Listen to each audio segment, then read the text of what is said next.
My daughter died 7 years ago. I sent her husband $40,000 every year. Then I found out what he did with it.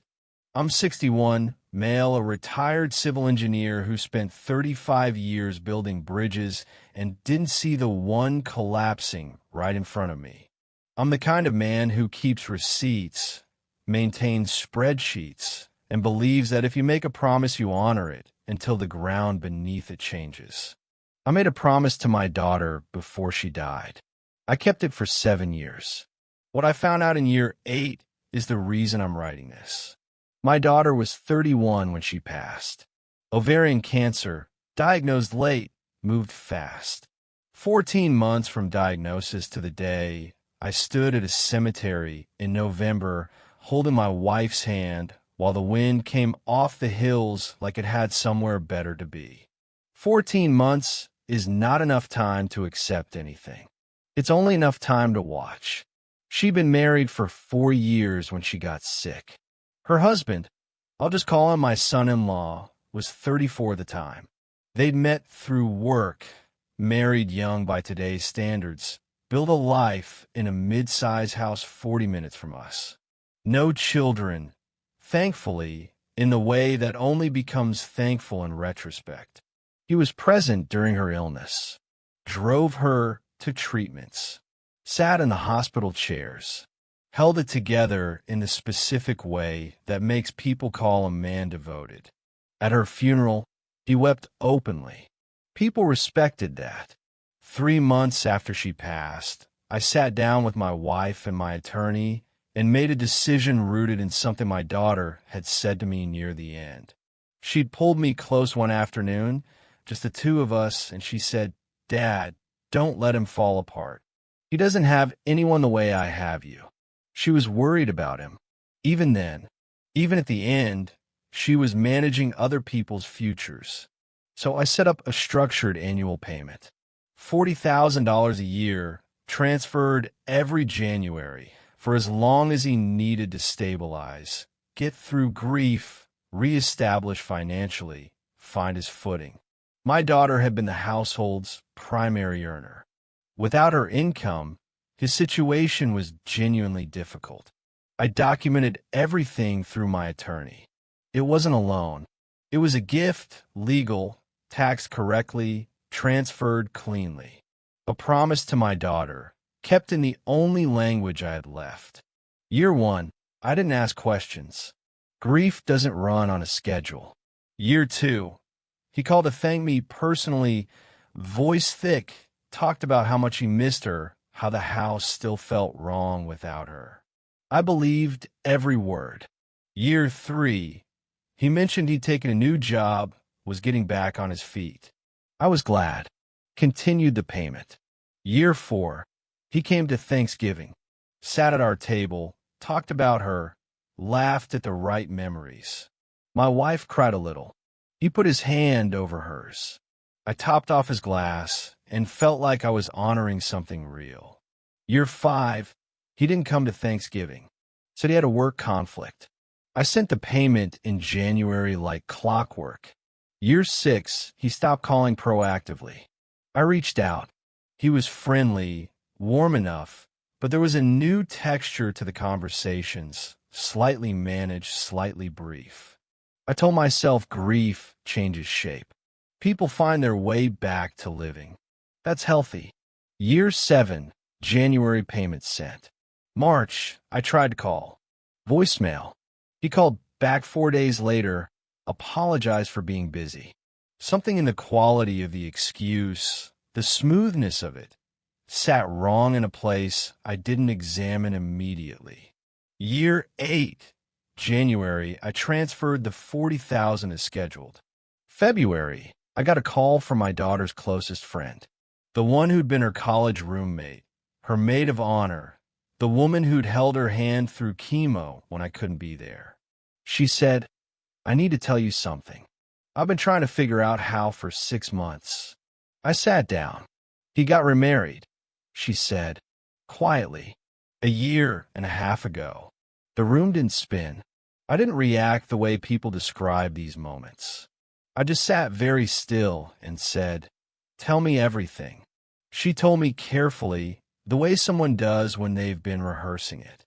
He had met someone roughly 2 years after my daughter passed, which on its own, I would not have held against him. People rebuild. My daughter had not asked him to be alone forever. Neither had I. What she told me next is what changed everything. He hadn't just remarried quietly. He had remarried and said nothing to us. Not to me, not to my wife, not to a single person connected to my daughter's life. He'd kept the new marriage entirely separate from anything touching our family.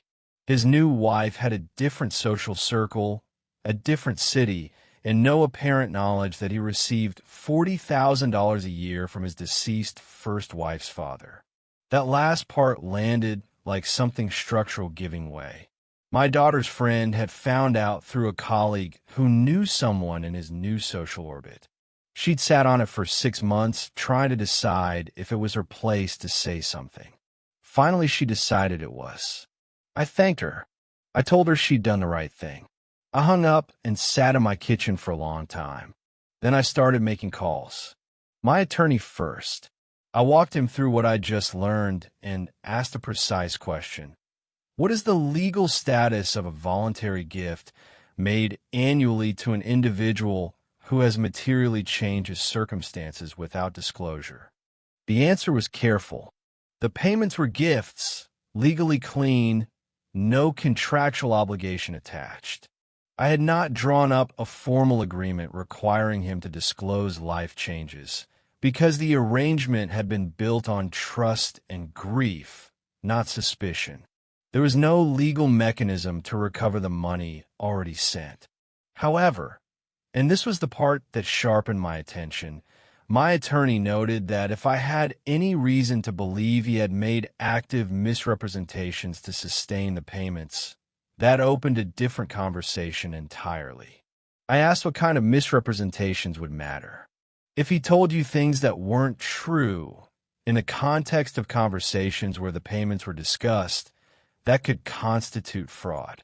Depends on what was said and whether it can be documented. I thought about year 2.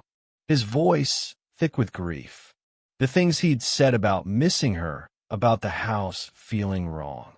I thought about year 4, Thanksgiving, his hand over my wife's hand, talking about her like she was still the center of his life. I thought about the Christmas card he'd sent in year 5, with a handwritten note inside that said, "She would be glad we still have each other." I had that card. I kept everything. I called a private investigator the next morning. The PI worked for 3 weeks.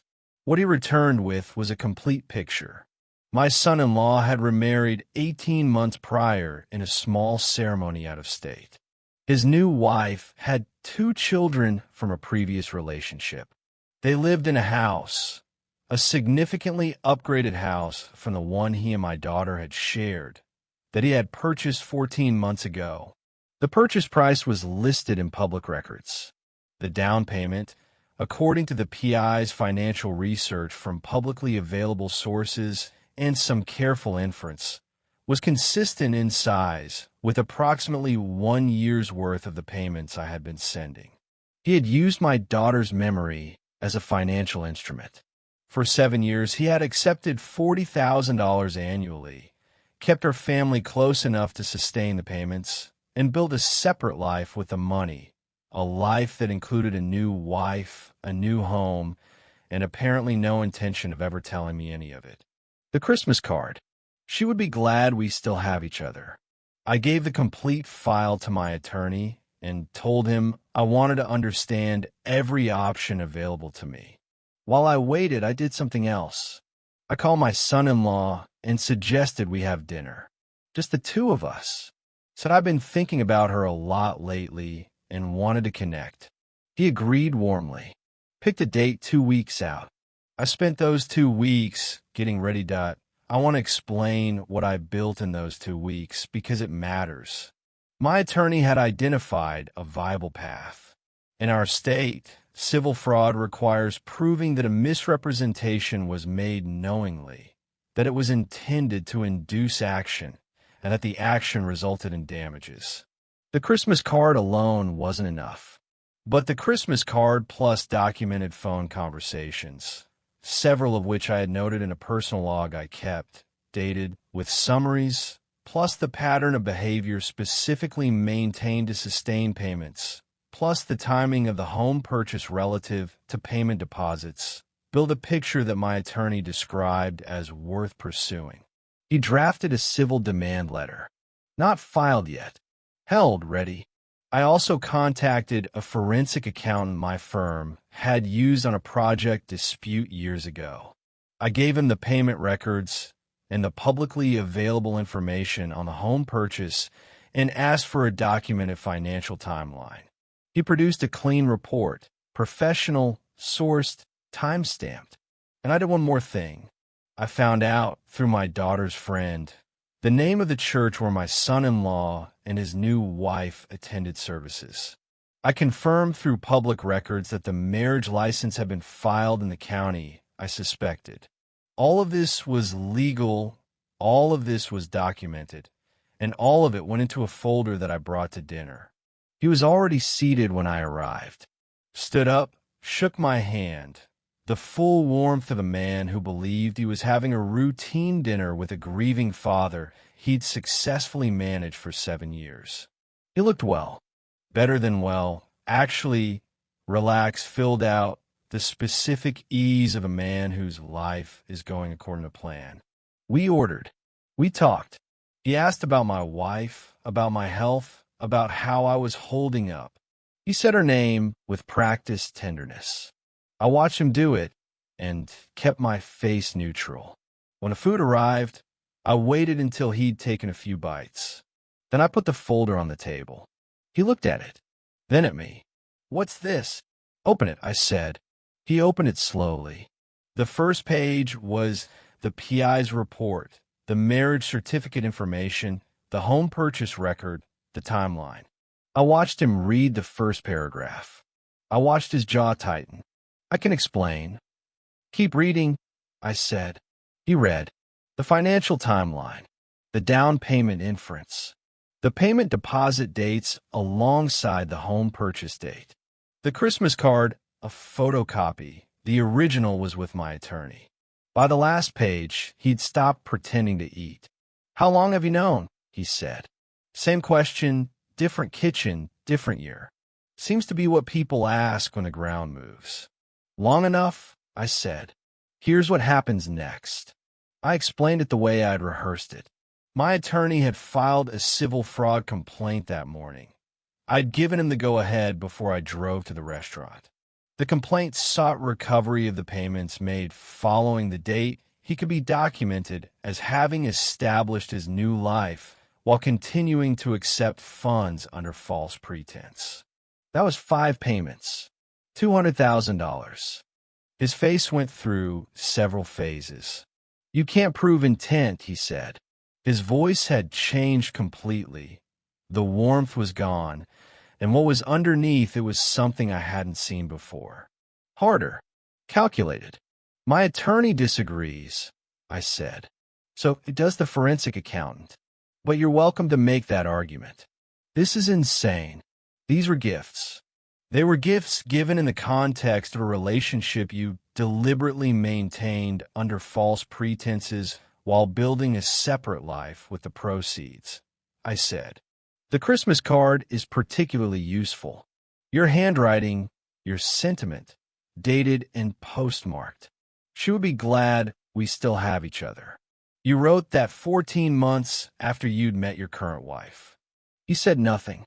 "I'm not here to negotiate," I said. I stood up, put on my jacket. "My attorney will be in touch." I left him at the table with the folder and paid the check on the way out. The civil case moved on a standard timeline. He retained an attorney within a week. I know, because mine received the representation notice.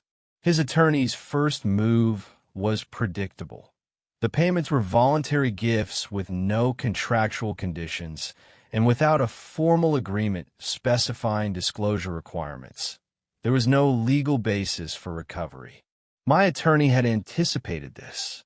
The counterargument rested not on the absence of a contract, but on the affirmative misrepresentations.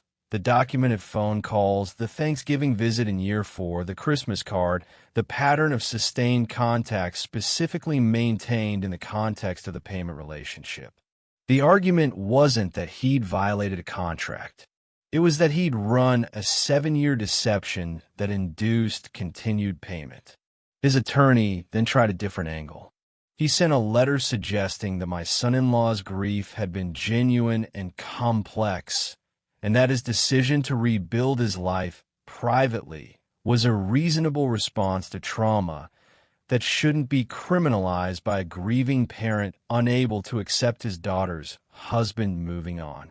That letter, which my attorney forwarded to me, was the most clarifying document in the entire process, because it confirmed that his legal strategy was to reframe me as the problem, the obsessive father-in-law, the man who couldn't let go.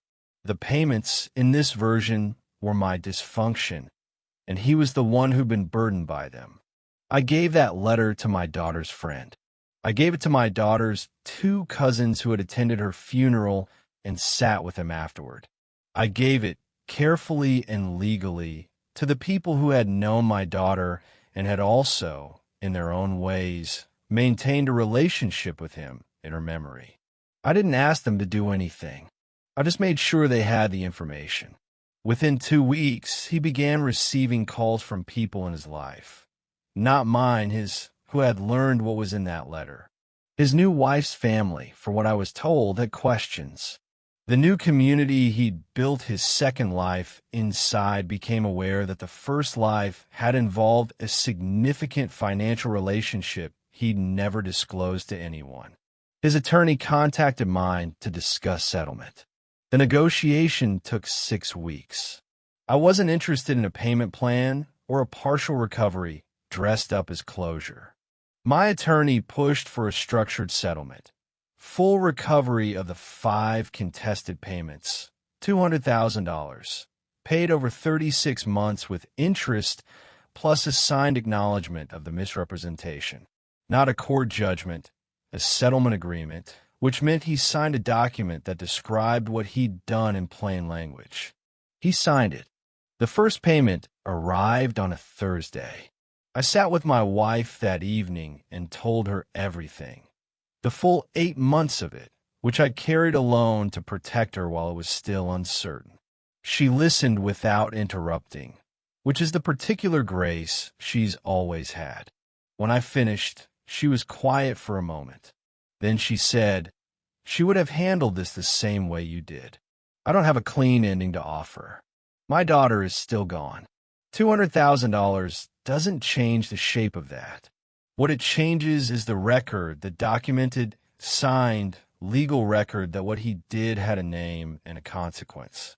I set up a scholarship in my daughter's name at her alma mater with the first payment. Engineering program. First recipient will be selected this spring. She would have liked that, I think. She was always more interested in building things than burning them down. I'm my father's son in that way. We build. We document. And when something is broken beyond repair, we make sure the failure is recorded correctly before we move on. If you stayed through all 4 parts, you've got the patience and the loyalty my daughter deserved. Subscribe, because that's exactly the kind of person I'm building this for.